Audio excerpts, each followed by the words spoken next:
নমস্কার। আজকে আবার একটি মঙ্গলবার, সেই দুপুর বা রাত্রি কোনোটাই বলছি না, বাট হ্যাঁ, ওই কামব্যাক প্রসেস চলছে এবং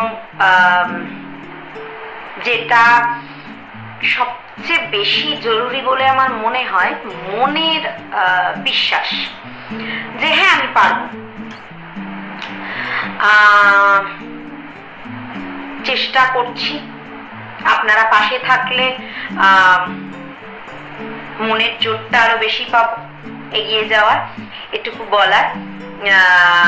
কারণ আপনারা পাশে আছেন থ্রু মানে পুরো জার্নি, তার আগে থেকে এবং তার পরেও, সেটা আমার কাছে বিরাট বড় একটা পাওনা।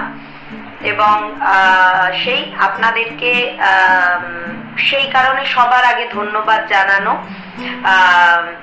এবং জানিয়ে আমার কবিতা আজকে শুরু করা। বাকি কথা পরে বলবো, আগে আমি আজকে আমার কবিতাটি পড়ে। শৈশব, আজকে আমার কবিতার বিষয়বস্তু হ্যাঁ শৈশব রিলেটেডই। জিনিসটার আমি টাইটেল রেখেছি বাচ্চাদের শিক্ষণীয় ইমাজিনেশন। শৈশব নিজেই একটা স্কুল, যদি না হই আমি খুব একটা ভুল। শৈশব নিজেই একটা স্কুল, যদি না হই আমি খুব একটা ভুল। শিক্ষা শেখার এটাই শুরু মূল, শিক্ষা শেখার এটাই শুরু মূল। বাচ্চা মানে উড়ন্ত ঘুড়ি, যাকে উড়তে দিতে হয় খোলা বাতাসে। তাদের বাস্তব আর ইমাজিনেশন মিলে যায় এক আকাশে। তাদের প্রাসাদ ওঠে গড়ে কল্পনার এক অবাস্তব দেশে। এইভাবেই তো শিখবে তারা উড়তে, পড়বে উড়তে গিয়ে। এইভাবেই তো শিখবে তারা উড়তে, পড়বে উড়তে গিয়ে। ছিঁড়বে ডানা, কাটবে গা হাত পা, তবুও মুখ থুবড়ে পড়ে ভাঙবে না মনোবল। কারণ তারা বাস্তবের কঠিন সত্যে ইমাজিনেশনে মিশিয়ে বাঁচে। কারণ তারা বাস্তবের কঠিন সত্য ইমাজিনেশনে মিশিয়ে বাঁচে। উঠে পড়ে আবার শিশু সুলভ হাসি হেসে। কারণ নিজেরা না এক্সপেরিয়েন্স করলে বুঝবে কি করে, সঠিকভাবে শিখতে হবে যা যা। তাই বাঁচতে দাও তাদের নিজেদের কল্পকাহিনীর জগতে। ভাবতে দাও নিত্য নতুন পরিকল্পনা, ডানায় ইচ্ছে পূরণের উড়ানের থাক বাসনা। তবেই শিখবে তারা, পাবে সঠিক শিক্ষা, বাঁচতে পারবে নিজের শর্তে নিজের মতে। বাঁচতে পারবে নিজের শর্তে নিজের মতে। বাচ্চাদের শিক্ষণে ইমাজিনেশনের পাল্লা, বাচ্চাদের শিক্ষণে ইমাজিনেশনের পাল্লা বা পালক, যেটা খুশি বসিয়ে নেওয়াই যায়। বাচ্চাদের শিক্ষণে ইমাজিনেশনের পালক জুড়তে দাও রোজ। তবেই তারা পাবে তাদের সঠিক জীবনের খোঁজ। তবেই তারা পাবে তাদের সঠিক জীবনের খোঁজ। হ্যাঁ, কবিতা এখানেই শেষ। কিছুটা পাওয়া, কিছুটা না পাওয়া, উত্তর অবশ্যই।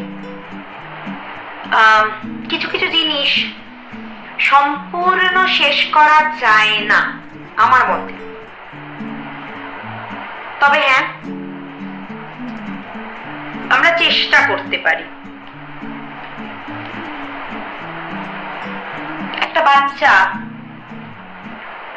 ঠিক কেমন পারসেপশনে সবকিছু দেখবে সেটা যেমন তার শিক্ষার উপর নির্ভর করে, ঠিক তেমনি তার মানে আপব্রিঙ্গিং এর কথা আমি বলছি, ঠিক তেমনি তার মস্তিষ্ক প্রসূত ইমাজিনেশন বা মস্তিষ্কে সেই জিনিসটা তার কিভাবে ঘর করে নেবে সেটা কিন্তু সেটা সেই বাচ্চাটার পোটেনশিয়ালের ওপর কিছুটা বা সে কতটা বুঝতে পারলো, কতটা শিখতে পারলো, কতটা সেই জিনিসটাকে নিজের ভেতর নিতে পারলো। ঠিক যেমন মানুষের ব্যবহার কখনো আমাদের পাঠ্যপুস্তক বা বই শেখাতে পারে না, বা প্রপার যে শিক্ষা সেটা কিন্তু পাঠ্যপুস্তক বা বই দিতে পারে না। আমাদের বাবা মাকে সেই জায়গাটা নিতে হয় যে হ্যাঁ আমরা এটা বাচ্চাটাকে শেখাবো। চেষ্টা তো অবশ্যই আমরা করতে পারি, কতটা সে নেবে সেটা কিছুটা তার উপর ডিপেন্ড করে। তবে আমরা মা বাবা হিসেবে তাকে যতটা ভালো দেয়ার প্রতিটা বাবা মা সেটাই চেষ্টা করি এবং সেটা চেষ্টা থাকা উচিত আমার মতে। আমি যেহেতু একজন মা, আমি সব সময় চেষ্টা করি, অবশ্যই ভুল করলে তাকে বকবো, বোঝাবো, ভালো মন্দের বিচারটা তাকে, দেখুন যদি ভালোটা আমরা তাকে সব সময় দেখাই, মন্দ জিনিসটা কি সেটা কিন্তু সে বুঝতে পারবে না। তাকে যদি আমি ভালো মন্দ দুটো দেখিয়ে দুটোর সমান্তরাল ওয়েতে শিক্ষা দিই যে বাবা এটা ভালো এটা মন্দ, এই জিনিসটা করতে নেই। যেমন আমাদের দেশে এখনকার যুগে এডুকেশন, কোন কোন বিষয় এডুকেশন, প্রপার এডুকেশন আমি বলবো দরকার। আমি মেনশন করে কথাটা বলছি। আমরা দেখুন সব প্ল্যাটফর্মে তো সব কথা সমানভাবে বলা যায় না, আমাদের মেইনলি কিছু প্রবলেমস রয়েছে, সেগুলো যদি একটা বাচ্চা যত বড় হবে বা ধরুন সমাজে এখন যেগুলো হচ্ছে, মেয়েদের বাইরে বেরোনো মুশকিল হয়ে যাচ্ছে, টিজিং হচ্ছে বা বিভিন্ন জাতীয় এই ধরনের যা যা যেগুলো মেয়েরা ফেস করছে, সেগুলো যদি আমরা মায়েরা, বিশেষত আমি বলবো ছেলেদের মায়েরা, কারণ এগুলো তাদের বোঝানো উচিত এবং মেয়েদের মায়েদেরও বোঝানো উচিত যে আপব্রিঙ্গিং একটা প্রপার ওয়েতে হওয়া দরকার। তার রাইটস এর জন্য অবশ্যই সে লড়বে, কিন্তু একটা বাচ্চা যদি প্রপার ওয়েতে না জানে এটা ভালো এটা মন্দ এটা করতে নেই, সে যদি তার বাবা মায়ের সাথে সেটা আলোচনাই না করতে পারলো তাহলে সে বুঝবে কি করে? আমরা যদি সব জিনিসটা আমাদের বাচ্চাদের সামনে লুকিয়ে যাই বা এই জিনিসটা বাবা মায়ের সাথে আলোচনা করা যাবে না, আমি তোমার সাথে বাবা মা হিসেবেই মিশবো, আমি তোমার সাথে বন্ধুর মতো মিশবো না, আমরা মা বাবা আমাদেরকে ওইভাবেই সম্মান দিতে হবে, আমাদের সামনে এই কথা বলা যাবে না, বাচ্চাদের সামনে এটা দেখানো যাবে না, ওটা করা যাবে না, এটা আমার মত। আমি যদি একটা বাচ্চার সাথে তার মতো করে সে কিরম ভাবে বুঝতে পারবে, অবশ্যই তাকে সে ভুল করলে তাকে বকবো, সে তাকে বোঝানোর চেষ্টা করব, সে না মানলে তাকে মারবো। আমি যদি সবসময় তাকে বকি বা তাকে বলি এই জিনিসটা বড়দের সঙ্গে আলোচনা করা যায় না, এই এডুকেশনটা, সে তখন ইনফরমেশন গ্যাদার করার জন্য কিন্তু ইন্টারনেটের সাহায্য নেবে, ডিজিটাল লাইফের সাহায্য নেবে। সেটার থেকে আমার মতে মনে হয় বাবা মা যদি তাকে বোঝায় সেটা অনেক বেশি সুন্দর হয়। তো আমার এটা মত, অবশ্যই আমার মতের সাথে বিভিন্ন লোকের মতের মিল নাই হতে পারে, কারণ প্রতিটা পার্সন আলাদা, এটা কেউ নিজের মধ্যে নেবেন না, এটা আমার মত আমি রাখলাম। এরকমও কোনো মানে নেই যে আমি আপনাদেরকে জ্ঞান দিচ্ছি, আপনাদের সে জ্ঞানটা নিতে হবে, এটা সম্পূর্ণ আমার, আমি এই মতে চলি। আমি আমার ছেলেকে সবকিছু বোঝানোর চেষ্টা করি, প্রতিটা জিনিস যে এটা ভালো এটা মন্দ, এই জিনিসটা করতে নেই এটা করতে আছে, বা একটা মেয়ের সাথে কিভাবে প্রপার ওয়েতে সে চলবে বা তাকে কিভাবে সম্মান জানাতে হয় বা একজন বড়কে কি করে সম্মান, আমার যতটা সাধ্য আমি চেষ্টা করি তবে পরবর্তীতে কি হবে আমি জানি না, কতটা সে শিখতে পারবে আমি সেটাও জানি না, কিন্তু আমি আমার তরফ থেকে চেষ্টা করি। অবশ্যই যদি শিখতে সে না পারে সেটা আমার ব্যর্থতা, আমি মনে করি যে হ্যাঁ আমি তাকে প্রপার শিক্ষা দিতে পারিনি। দেখুন, দোষটা কিন্তু মায়েরই বেশি হয়, এটা অন্তত আমি মনে করি আমাদের সমাজে মায়েদেরকেই বেশি দোষ দেয়া হয়। কিছু একটা হলো না, কিছু পারলো না বাচ্চা, মায়ের দোষ। এটা করলো না বাচ্চা, মায়ের দোষ। তো আমি চেষ্টা করি আমার বাচ্চাকে যতটা বোঝানো যায়, ছেলের মা, মেয়ের মা, ডাজন্ট ম্যাটার, বাচ্চা বাচ্চা, প্রতিটা ব্যাপারে বাচ্চা বাচ্চা। তবে হ্যাঁ, তাদেরকে বুঝতে হবে যে এটা এই পর্যন্ত আমার সীমা, এর বাইরে গেলে সেটাকে অসভ্যতামি বলে। এই জিনিসটা তাদেরকে তাদের ভেতরে প্রপার ওয়েতে দিতে হবে, এবং সেটা তখনই সম্ভব যখন আমরা প্রপার ওয়েতে বাচ্চাদের সাথে আলোচনা করব, তাদেরকে বোঝাবো যে এটা মন্দ জিনিস, এটা ভালো জিনিস। এবং তখনই সেটা সম্ভব যখন আমরা সম্পূর্ণ খোলাখুলি ভাবে তাদেরকে জিনিসটা দেখিয়ে প্র্যাকটিক্যালি বোঝাবো। তো ব্যাস এই অবধি, মানে এর বাড়তি আর জ্ঞান দেবো না। আমি জানি হয়তো অনেকের সঙ্গে আমার মত মিলবে না, কিন্তু তারা প্লিজ মনে করবেন না আমি তাদেরকে বলেছি, এটা আমার মত, আমি রাখলাম। যদি আমার এই মতের মাধ্যমে কিছু মানুষও মানে কিছু মানুষেরও প্যারেন্টস হতে বা এতে মানে বাচ্চাদেরকে কি বলবো,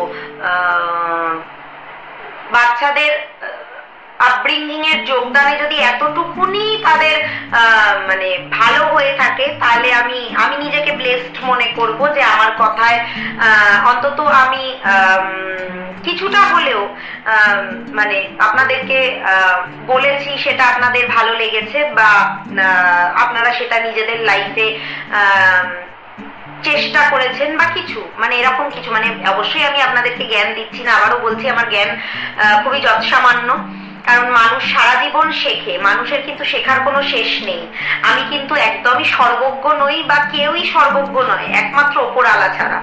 আমি খুব মানি, আমি খুব বিশ্বাস করি, যতই বড় হয়ে যাই না কেন, যতই কিছু করে ফেলি না কেন, আত্ম অহংকার বোধটা কখনো যেন মানে আমি নিজের মধ্যে পালন না করি। যেরম ভাবে আছি আনকানেক্টেড, সেরম ভাবেই যেন থাকতে পারি। আমি অন্তত সবসময় সেটাই চাই, আমার ব্যবহারের মাধ্যমে যেন অন্তত কারুকে আমি হার্ট না করি। সো হ্যাঁ, তবে হ্যাঁ একটা কথা বলবো যে অবশ্যই যেখানে প্রোটেস্ট করা দরকার, নিজেকে ডমিনেট, যদি কেউ দেখেন যে আপনাকে ডমিনেট করছে বা আপনাকে, অবশ্যই সেখানে নিজেকে প্রোটেক্ট করার জন্য, নিজের জন্য কথা বলার জন্য অবশ্যই যদি গলা চড়াতে হয় সেখানে চড়িয়ে আপনার মতামতটা রাখবেন, কেউ চুপ করে থাকবেন না। তাতে কিন্তু অনেকে আপনাকে ভুল আখ্যা দেবে, আপনাকে ছোট দেখানোর চেষ্টা করবে। কারণ দেখুন, আমাদের আশপাশে প্রচুর, আমি সবাইকে অবশ্যই বলছি না, প্রচুর স্বার্থপরতা জিনিসটা প্রচুর দেখতে পাবেন। তারা চাইবে নিজেদেরকে উঁচু করার জন্য আপনাকে ছোট করতে। হ্যাঁ, অবশ্যই সেখানে বোঝানোটা দরকার যে আপনিও কোনো অংশে কম নন, আপনার শিক্ষা কোনো অংশে কম নয়। অনেকে জানেন তো চোথাগত বিদ্যার সেই প্রপার যে সার্টিফিকেট, সেগুলো না থাকলে মানতে চায় না যে আপনি শিক্ষাগত দিক থেকে আপনার কতটা যোগ্যতা আছে, বা আপনার স্কিলের ওপর আপনার কতটা যোগ্যতা আছে। সেগুলো তাদেরকে চোখে আঙুল দিয়ে দেখানোটা খুব দরকার। যদি খুব দরকার পড়ে অবশ্যই সেখানে দেখানোটা দরকার। আমি অন্তত নিজের লাইফে এই ধরনের রুলস মেনটেন করেই চলি। প্রথমে আমাকে হয়তো দেখলে, মানে আমি যাদের সাথে কানেকশনে আছি, বা আমার সাথে ধরুন রোজ যার র্যান্ডামলিও রাস্তায় দেখা হয়, আমি সব সময় চেষ্টা করি আমার ব্যবহারটা আগে, সে যাতে আমার ব্যবহারে হার্ট না হয়, সে যাতে আমাকে অ্যাজ এ পার্সন চেনে, তারপর তো আমার যোগ্যতা বা আমার কোয়ালিফিকেশনস বা আমার সার্টিফিকেটস যাই বলুন, মানুষের মতো মানুষ হবে, চোথাগত বিদ্যা যাই থাক তার, সেটা তার প্রপার এডুকেশন, আমি অন্তত তাই মনে করি।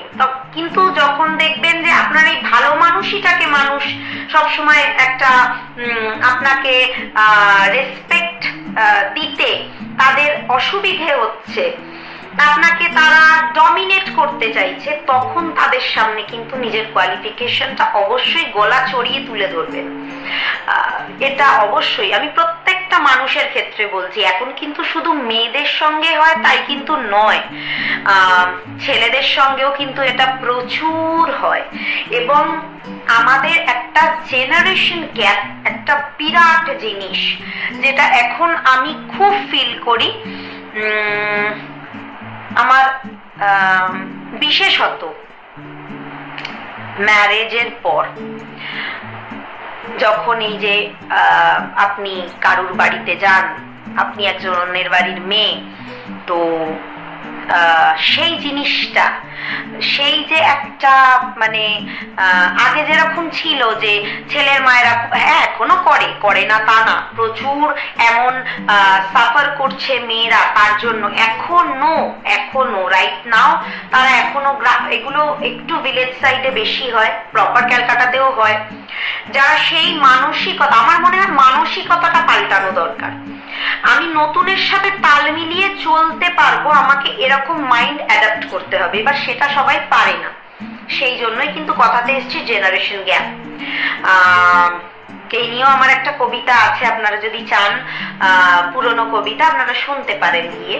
তো আমি মনে করি, আমি সবসময় চেষ্টা করি যে ওই যে জেনারেশন গ্যাপ, একটু তারা মানিয়ে নিক, একটু আমরা মানিয়ে নিই, এইভাবে চলার। অন্তত আমার বাবা মা আমাকে সেই শিক্ষাটাই দিয়ে এসেছে। হ্যাঁ, অসুবিধা আমিও ফেস করেছি, আমি চেষ্টা করেছি আমার নিজের মতো করে সেটাকে ট্যাকল করার। কেউ যাতে আমার বাবা মার আপব্রিঙ্গিংকে ছোট করতে না পারে। আবার অন্যের বাবা মা, সেও তো বাবা মা, তারও সম্পূর্ণ অধিকার আছে তার ছেলের ওপর, তবে অবশ্যই সেই অধিকারটা ফলানো উচিত না।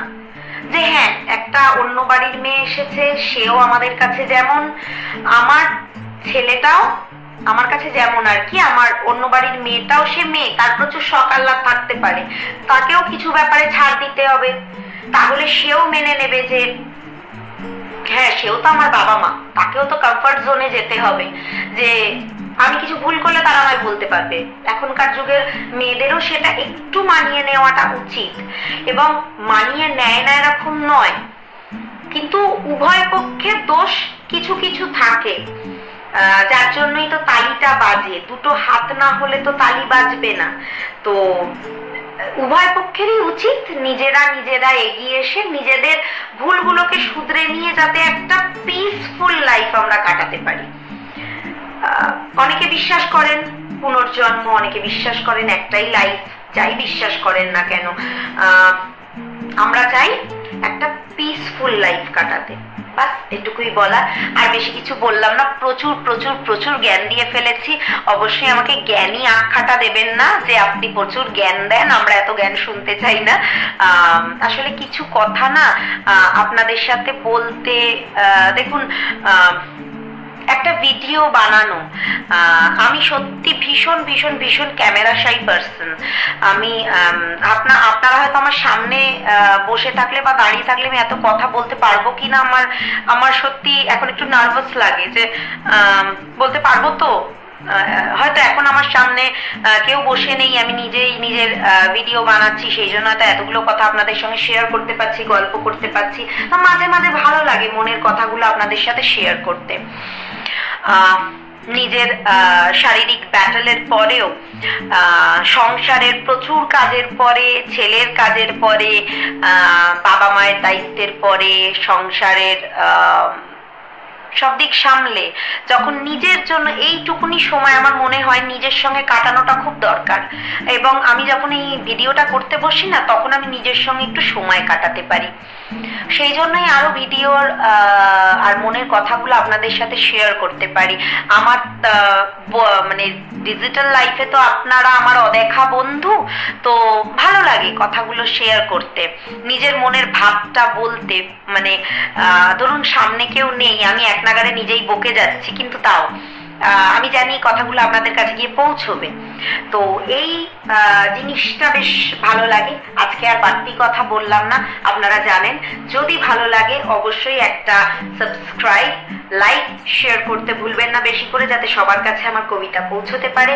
আর ভালো লাগলে অবশ্যই পাশে থাকবেন, কমেন্টস করে জানাবেন। আপনারা জানান, আপনাদেরকে আমি রোজই বলি আপনারা আমার কমেন্টসে জানান যদি কোনো আপনাদের কাছে কবিতার বিষয়বস্তু থেকে থাকে, কারণ আমি না বিষয়বস্তু খুঁজে পাই না অনেক সময়। তাই আপনাদের কাছে রিকোয়েস্ট রইল, আপনারা যদি পাঠান আপনাদের নাম এবং কোথা থেকে পাঠাচ্ছেন বলে পাঠাবেন, কারণ আমি আমার কবিতাতে আপনাদের নামটি নেব, যে আপনারা আমাকে কবিতার বিষয়বস্তু সাজেস্ট করেছেন। সো অবশ্যই এটা আপনাদের কাছে আমার অনুরোধ রইল। এবং যদি ভালো লাগে অবশ্যই সাবস্ক্রাইব করতে ভুলবেন না, নোটিফিকেশন বেলটি অন করে দিতে ভুলবেন না, যাতে নোটিফিকেশনটা পৌঁছে যায়। আর ফেসবুক থেকে দেখলে ফেসবুক পেজটি ফলো করতে ভুলবেন না। নতুন চ্যানেলের কথা তো আপনারা সবাই জানেন, আমি শুধু চ্যানেলের নামগুলো একবার বলে দিচ্ছি। এটা হচ্ছে অপুস পোয়েটিক ফ্লেভার্স, সেম নামে ফেসবুক পেজ। আর এই আরেকটি চ্যানেলের নাম হচ্ছে অ্যাভিয়ান্স এভিনিউ, যেখানে আমি কার্টুন ছাড়ি, সেম নামে ফেসবুক পেজ।